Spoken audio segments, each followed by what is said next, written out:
वदन्ति तत्तत्त्वविदस्तत्त्वं यज्ञानमद्वयं ब्रह्मेति परमात्मेति भगवान् इति शक्यते।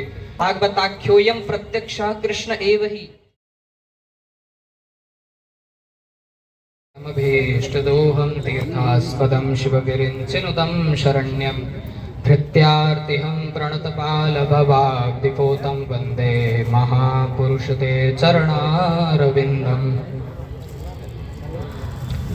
यहाँ उपस्थित सभी गुरुजनों के, आचार्यों के और सभी श्रोता वृंदों के चरणों में मेरा बारंबार प्रणाम, वंदन, अभिनंदन। सभी के हृदयस्थ श्री मेरे इष्ट राधा माधव की मनमोहक छवि को निहारते हुए मेरा परिचय, मेरा नाम कृष्ण चैतन्य तिवारी और मेरे पूज्य पिताजी श्री अमित कुमार तिवारी जी। मैं श्रीमद् भागवत का विद्यार्थी और वृंदावन में अभी अध्ययनरत हूँ। कुछ अपनी टूटी फूटी वाणी से एक वक्तव्य देना चाहता हूँ कि आज बड़ी प्रसन्नता की बात है, इस कार्यक्रम की शुरुआत ही श्री हनुमान जी के गुणगान से हुई है, सुंदरकांड से हुई है। कहते हैं कि अगर भगवान की कृपा प्राप्त करनी है तो सबसे पहले हनुमान जी की कृपा प्राप्त करनी होगी, और हनुमान जी अगर प्रसन्न हो गए तो महाराज वो आपको भगवान श्री राम तक ले जाएंगे, श्री कृष्ण तक ले जाएंगे, सत्संग की प्राप्ति हो जाएगी। और भगवान की कथा श्रीमद् भागवत का अर्थ क्या है? भागवत का अर्थ है भा माने भक्ति, गा माने ज्ञान, वा माने वैराग्य और ता माने तत्व।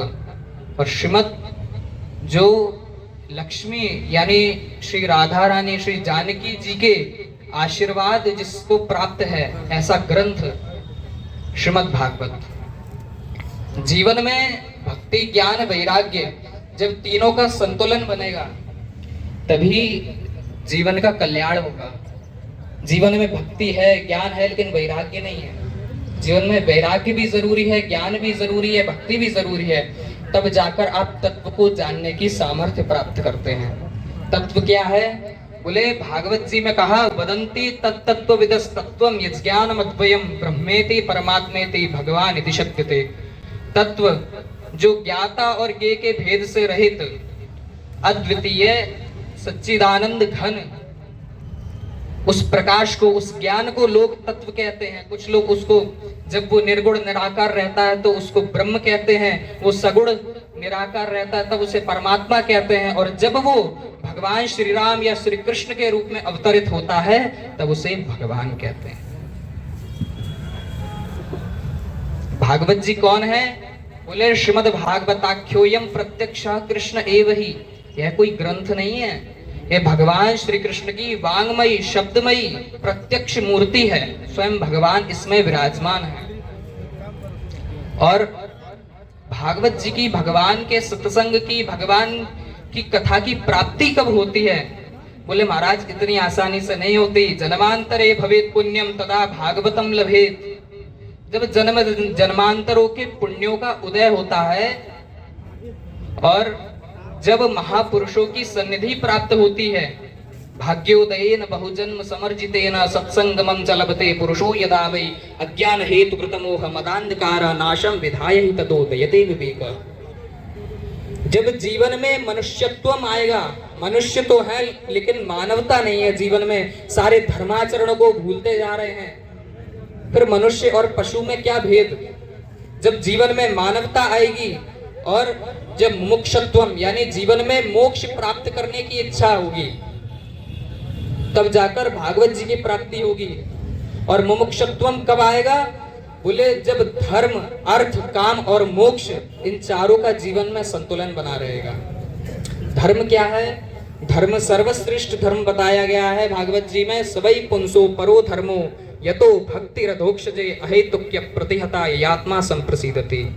भगवान श्री कृष्ण, भगवान श्री राम के चरणों में अहेतुकी और अप्रतिहता यानी निष्काम भक्ति हो जाए, और अप्रतिहता यानी कभी टूटने ना वाली, परमानेंट जिसे कहते हैं, टेम्परेरी नहीं कि आज तो महाराज संकट में है तो भगवान को याद कर लिया, और जब संकट मिट गया तो भगवान को भूल गए। नहीं, परमानेंट वाली भक्ति होनी चाहिए। इसको परम धर्म बताया गया है।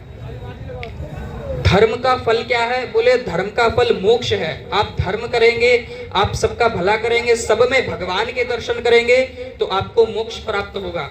लेकिन इसकी सार्थकता अर्थ प्राप्ति में नहीं है। आप ये सोचे कि हम अर्थ कमा लें, धन कमाकर हम मुक्त हो जाएंगे, ऐसा नहीं है। आपको भगवान की प्राप्ति नहीं होगी। अर्थ किस लिए? बोले महाराज अर्थ केवल धर्म के लिए है। जितना आप कमा रहे हैं उसमें अपना जीवन निर्वाह करें, और जितना बच रहा है उसको धर्म में लगाएं। धर्म, अर्थ। तीसरे नंबर पे आया महाराज काम। काम क्या है? काम जीवन में भोग विलासता को करना काम नहीं है, वासनाओं की पूर्ति काम नहीं है। काम यानी जितने में हमारा जीवन निर्वाह हो जाए, जितने में जीवन चलता रहे, वो काम है। यानी हमें कभी अपने शौक की पूर्ति नहीं करनी चाहिए, अपनी इच्छाओं की पूर्ति नहीं करनी चाहिए। तब जाकर जब तीनों का संतुलन बनेगा तब मोक्ष की प्राप्ति होगी। और मोक्ष की प्राप्ति कैसे? कि महाराज मुक्त हो जाएंगे। कि कैसे मुक्त होंगे? मोक्ष का अर्थ है मोह का क्षय हो जाना। किसी भी वस्तु से, किसी भी प्राणी से, किसी भी चीज से आपको मोह का क्षय हो जाना, यानी उसमें आसक्ति ना होना, वैराग्य हो जाना ही मोक्ष की प्राप्ति है। जब यह सब आपको प्राप्त हो जाएगा, यानी धर्म, अर्थ, काम, मोक्ष चारों का संतुलन बनेगा, तब भागवत की प्राप्ति होगी, तब सत्संग की प्राप्ति होगी, तब महापुरुषों की प्राप्ति होगी, संतों की प्राप्ति होगी। और महाराज भगवान की कथा सुनने का लाभ क्या है? हमारे जीवन में क्या प्रभाव होगा? कह तो दिया कि भगवान की कथा सुना करें, सत्संग किया करें। क्या लाभ है भगवान की कथा सुनने का? तो बोले कि महाराज लाभ तो बहुत है, कितना आपको लाभ बताएं, लेकिन कुछ संक्षिप्त में आपको बताएं। कहा काल व्याल मुखग्रास त्राश निर्णाश हेतवे। आप देखते होंगे कि आपके रिश्तेदारी में या आपके सामने ही कोई व्यक्ति बढ़ता है और बढ़ने के बाद उसका बुढ़ापा आता है और उसकी मृत्यु हो जाती है। आपको भय लगता होगा कि एक दिन हमको भी ऐसे ही जाना है। भागवत क्या करती है कि काल रूपी जो व्याल है, काल रूपी जो सर्प है, इससे डसने का जो भय हमारे अंदर है उसको समाप्त करती है भागवत। और दूसरा लाभ यह है कि आप अपने शरीर की पवित्रता तो स्नान आदि शौच क्रिया करके पवित्र कर सकते हैं, लेकिन मन की सफाई कैसे हो? तो कहा एतस्माद् अपरम किंचन मना शुद्धि न विद्यते। श्रीमद् भागवत आपके मन को पवित्र करती है। तीसरा लाभ महाराज, तीसरा लाभ कहा कि यत्फलम नास्ति तपसा न योगेन समाधिना तत्फलम लभते सम्यक कलौ केशव कीर्तनात्। जो फल सतयुग में आपको हजारों वर्ष तपस्या करने से मिलता था, और वही फल त्रेता युग में आप हजारों वर्ष यज्ञ करेंगे, हजारों यज्ञ करेंगे, तब जाकर उसकी प्राप्ति होगी। द्वापर युग आया महाराज, पूजा अर्चन करने लगे, दान करने लगे, उस फल की प्राप्ति होने लगी, भगवान के प्रत्यक्ष दर्शन होने लगे। एक बार की बात, देवताओं ने ब्रह्मा जी से पूछा, महाराज कलयुग में लोग तो बड़े आलसी होंगे, ना तो तपस्या कर पाएंगे ना कुछ कर पाएंगे, तो आप कुछ ऐसा साधन बतलाइए कि महाराज आसान से आसान में भगवान की प्राप्ति हो जाए। तब ब्रह्मा जी ने 108, हमारे सनातन धर्म में 108 उपनिषद हैं, तो ब्रह्मा जी ने 108 उपनिषदों में से कली संतरणोपनिषद से निकालकर बताया कि महाराज जीव कलयुग में केवल भगवान के नाम का आश्रय ले ले, मात्र श्री राम, श्री कृष्ण, राधा या नारायण, बस नाम ले ले, उसमें ही आपको भगवान की प्राप्ति हो जाएगी। अब मैं आप लोगों का ज्यादा समय ना लेकर अपनी वाणी को यहीं विराम देता हूँ। वसुदेव सुतम देवम कंस चाणूर मर्दनम देवकी परमानंदम कृष्णम वंदे जगद्गुरुम। बोलिए भक्तवत्सल भगवान की जय। अभी